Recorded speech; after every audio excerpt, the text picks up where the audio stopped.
What's up, YouTubers?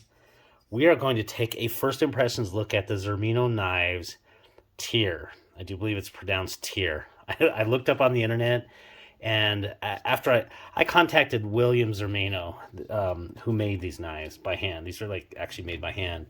And the knife is named for the Norse god who had his hand bitten off by Fenrir. So for those that are interested in Norse mythology, that's what the name is. And as far as I could tell, it's Tyr, not Tyre, even though it's spelled Tyr. So that is the background of the naming of this knife.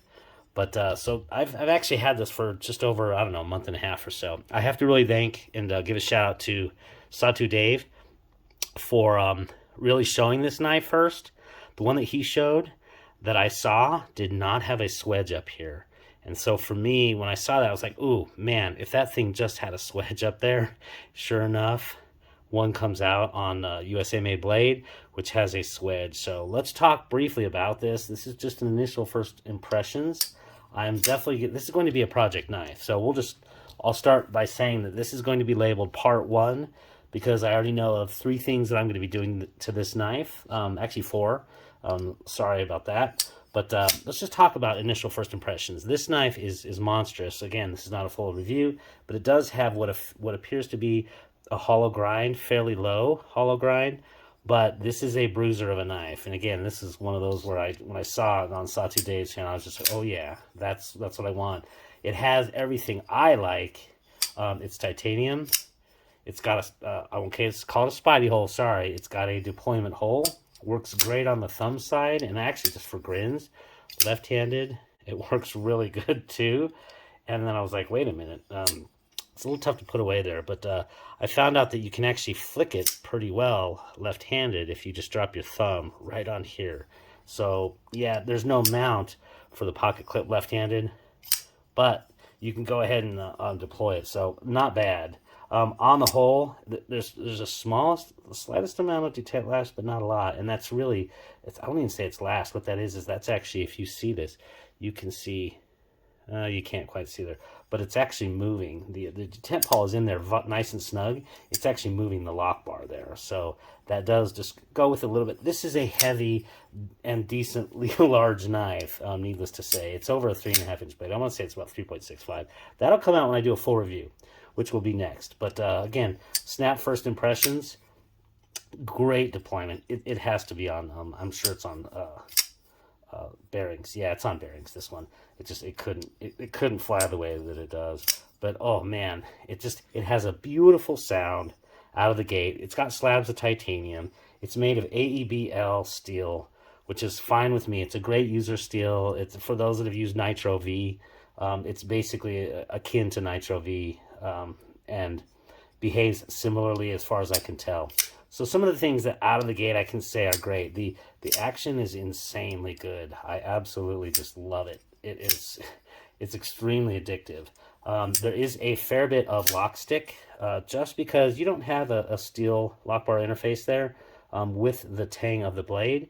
And what you get is basically the titanium, and the titanium is not canted, kind of like in that direction. And so that's one of the changes I'm going to be making to this.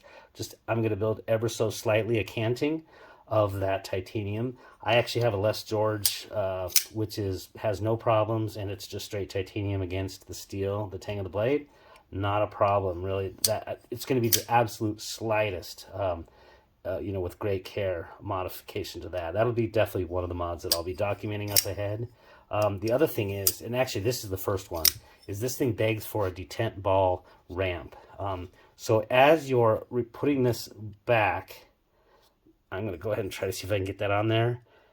You get caught with the detent ball against this flat interface, and I'm going to go ahead and show how much force it has to be applied to overcome that.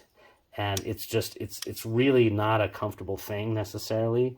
There's just so much, once you get it out of the lock position before your detent ball clears the blade there, that it's too much, and it really needs a ramp. If you can kind of take a look at that, it's a giant detent ball, which makes sense because it's a giant blade, and you want something that's not going to be flying out really easy. This does not shake loose really easy.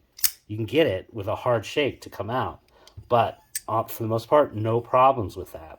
So that's going to be one of the things I'll be documenting, is basically just starting a detent ball ramp. I'm just going to grind it out, maybe a combination of hands and by hand and a Dremel.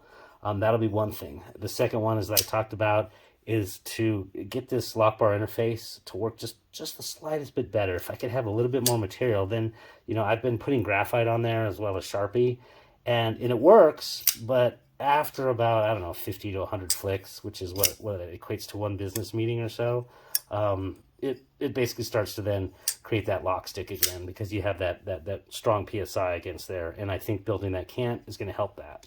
And then the last thing that I'm going to do, actually no, there's one more thing that is great, and I like the thumb ramp there, but that little point right there is pretty pokey, and I think just for when I'm using the thing, great choke up, but when I'm using that thing maybe from a choked up position, ooh, that is, I won't say sharp, but it is sharp. I'll just be honest for what it is. That one's going to be knocked down a little bit. So I'm going to actually be knocking that down. I'm not sure. I haven't done acid washing, but I imagine I can just acid wash that spot after I knock that down. I'm just going to round it just the slightest bit. This is a knife that is absolutely a keeper. I would never dump this knife. I just love it. So I'm going to make it my own. This is one of those where I like that.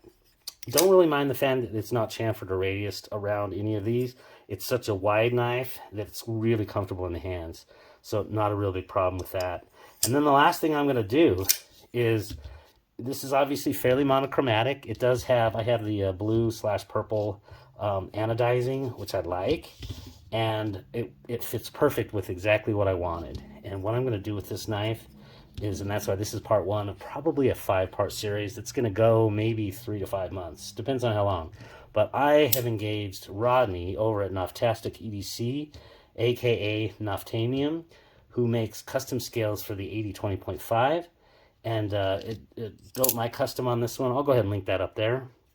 But I had Blurple with bronze on those tips, and this is the spiral frag pattern, and I'm going to go ahead and turn this into a custom, just because I absolutely love the feel, the grip, and everything about that on the 80-20.5, and I think this one for me, instead of doing that with the tips there, I'm basically just going to go ahead and see if he can do it.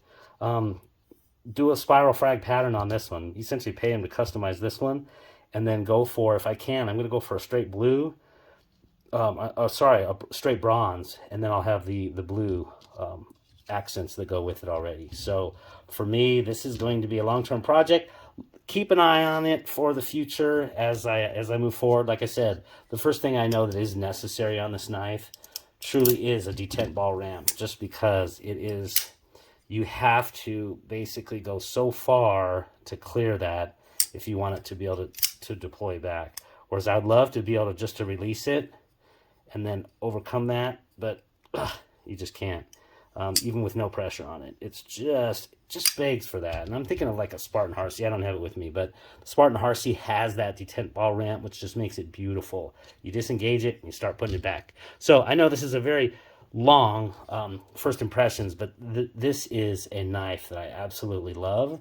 I will be coming out with a full review probably a month from now or so, and then I'm going to jump right into some of those mods. So yeah, look for several parts coming from this American-made knife by William Zermeno himself. So this is the tier. Take care.